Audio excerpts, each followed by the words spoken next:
হ্যাঁ, ক্লাস 8 আমরা আজকে রায়মার্টিন প্রশ্নবিচিত্র 2024 এর সেকেন্ড ইউনিট টেস্টে জিওগ্রাফি সেট সমাধানে রয়েছি। আজকে সেট 6 সম্পূর্ণ করব। অন্যান্য পর্ব অবশ্যই কমপ্লিট হয়েছে। আমি তোমাদের সাথে আছি, তোমাদের প্রিয় নির্জন স্যার। সাথে থাকো, সাবস্ক্রাইব করে ডেসক্রিপশন বক্স ফলো করো অথবা এন্ড স্ক্রিন বা আই বাটন দেখতে পারো। আর সাবস্ক্রাইব করে অবশ্যই আমাদের প্রথম চ্যানেল একাডেমিতে যেতে পারো। সেখানে কিন্তু আরো ডিটেলস, প্রত্যেকটি সাবজেক্টের ডিটেলস, তথ্য, উত্তর সহ সবকিছুই পাবে।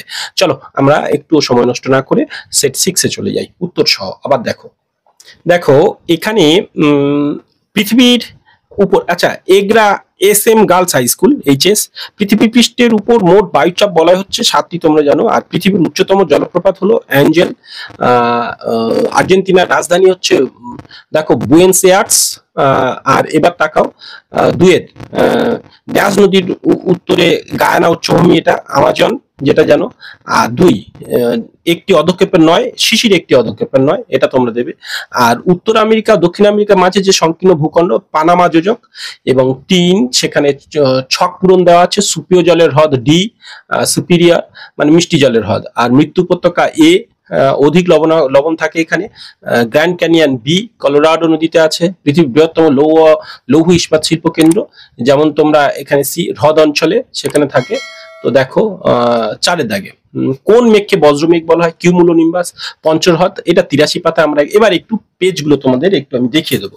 পঞ্চরহ্রদ কি কি, এইগুলো একটু একটু তোমরা দেখালে তাহলে বুঝতে পারবে। দেখো এই পঞ্চরহ্রদ কি কি, তাদের নাম দেখো। এইখানে 5টা হ্রদের নাম।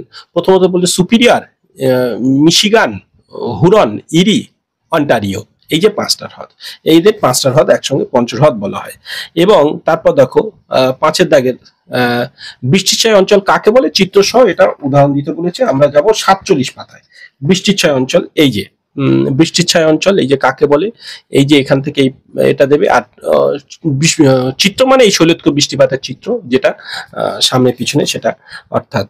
এবার দেখো এখানে হ্রদ অঞ্চলে কৃষির উন্নতির কারণ, যেটা 90 পাতা আমরা জানি, যেটা হচ্ছে 90 পাতা হ্রদ অঞ্চলে কৃষি উন্নতির কারণ। তো এইখানে দেখো সুন্দর করে পয়েন্ট করে দেওয়া আছে। আমরা একটু পিকচারটাকে ছোট করে নিই। দেখো এখানে সুন্দর করে এই যে কৃষির উন্নতির কারণ, এটা হ্রদ অঞ্চলে বা আমেরিকার এটাও বলতে পারো কৃষির উন্নতির কারণ, এটা দেবে। আচ্ছা, এইবার দেখো আমাজন নদীর মোহনায় বদ্বীপ সৃষ্টি হয়নি কেন? এটাও কিন্তু আমরা 100 পাতায় পাবো যে কেন বদ্বীপ সৃষ্টি হয়নি। এখানে সুন্দর করে কিন্তু একটা পয়েন্ট করে দেওয়া আছে, যেমন এইটা দেখো, কেন বদ্বীপ সৃষ্টি হয়নি। তো চলো, এবং আমরা যাব তারপরে 6 দাগে, যেখানে অশ্ব অক্ষাংশ বলতে কি বোঝো? যেটা 31, যেখানে সুন্দর করে তোমরা পেয়ে যাবে অশ্ব অক্ষাংশ। এখান থেকে দেখো এই পর্যন্ত অশ্ব অক্ষাংশ তোমাদের এটা। এবং ওর সাথে সাথে দিয়েছে নিরক্ষীয় অঞ্চলে তোমাদের নিম্নচাপ সৃষ্টি হওয়ার কারণ। তো এটা নিরক্ষীয় অঞ্চলে নিম্নচাপ সৃষ্টি, যে নিরক্ষীয় অঞ্চল তার নিম্নচাপ সৃষ্টি হওয়ার কারণ এই যে এইটা, এই পয়েন্টটা দিয়ে দিতে পারো এইটাই, ঠিক আছে? এই কারণে নিম্নচাপ এটা। তো এবার দেখো পৃথিবীর ফুসফুস সেলবা অরণ্যকে বলা হয়। আর এখানকার জলবায়ুগত বৈশিষ্ট্য নিশ্চয়ই তোমাদের একটু দিতে হয়। সেলবা অরণ্য, পৃথিবী এই জলবায়ুগত বৈশিষ্ট্য, যে সেলবা অরণ্য, এখানকার বিভিন্ন ধরনের জলবায়ুগত বৈশিষ্ট্য সেলবা অরণ্যে।